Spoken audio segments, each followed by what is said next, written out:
Hello everyone, in this video what we are going to do is uh, we are using some Kafka GUI tools to connect our Kafka.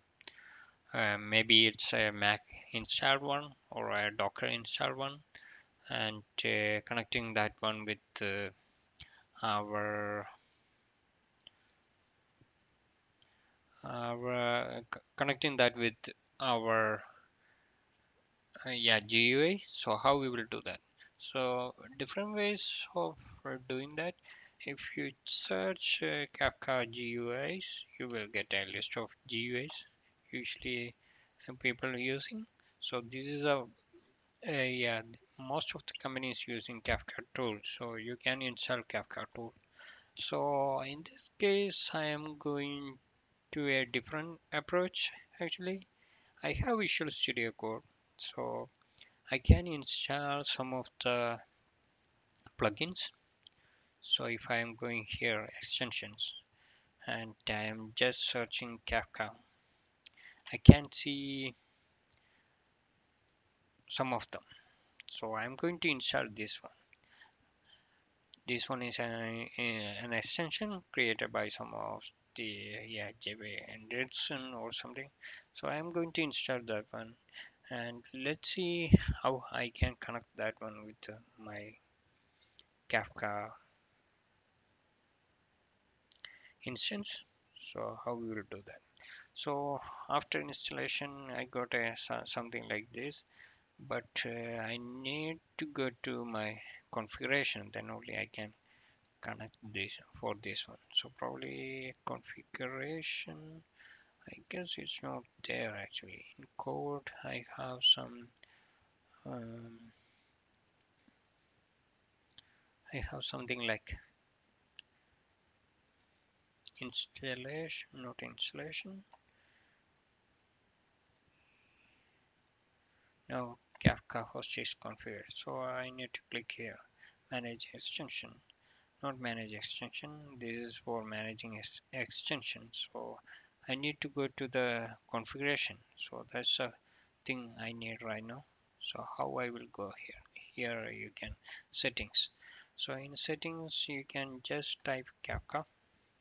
So here I need to configure my Kafka here. So how I will configure that? So Kafka host. So my Kafka host is localhost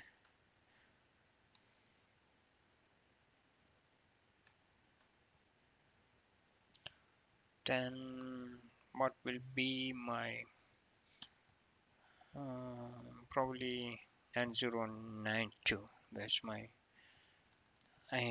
port. So 9092. Here are connecting to 127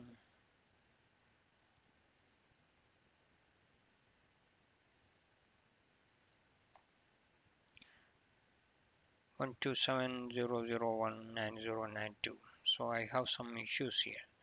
So I can connect to my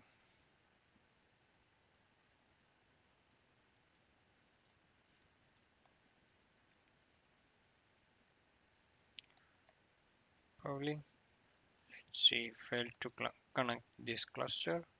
So it's a different name actually. So if I need to get my address, I need to get my IP address for that particular.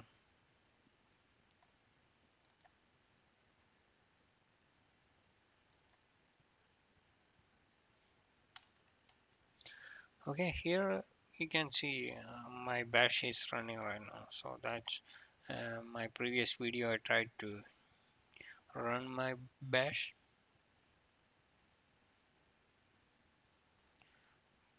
Right now I can't do that. But here, this one going to be a problem.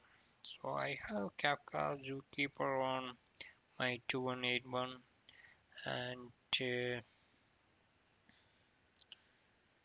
have different IPs for this one, each instance. So maybe I can try to use that one. Let's see whether it's going to work. Yeah, I know it's working. So if we are scaling a Kafka using our Docker, we'll get to different instance IPs. So we need to use that. So right now I'm using this one. This is one of the scaled instance. So I can see whether I have a topic or not. Here you can create topic also, I guess. Topic name, test, or something like that. But yes, or Celeste. Celeste is probably a good one because we are creating seller only, we will have buyer, right? So it's what I guess seller,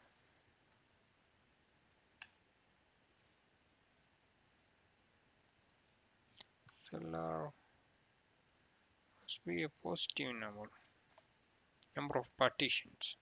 So I need only one partition. Replication factor, I'm going one.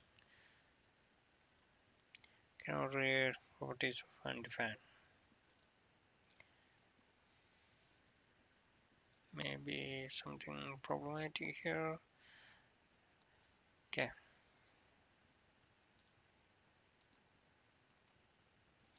so if we have consumer groups, that also list here. Topics name, just a random name and a random number here. Okay, so host of undefined. So we have some problems to create topic from here. Probably I will create a topic from my bash script. So how I will do that? So creating a topic, we need some commands. I don't know which command I am using right now. So creating a topic command, topic command, Kafka. Okay, so here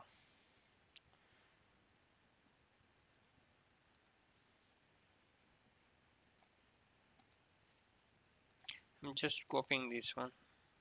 I'm not sure whether it's working or not. So actually I made some mistake here.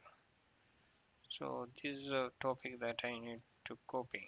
So I got in, then paste.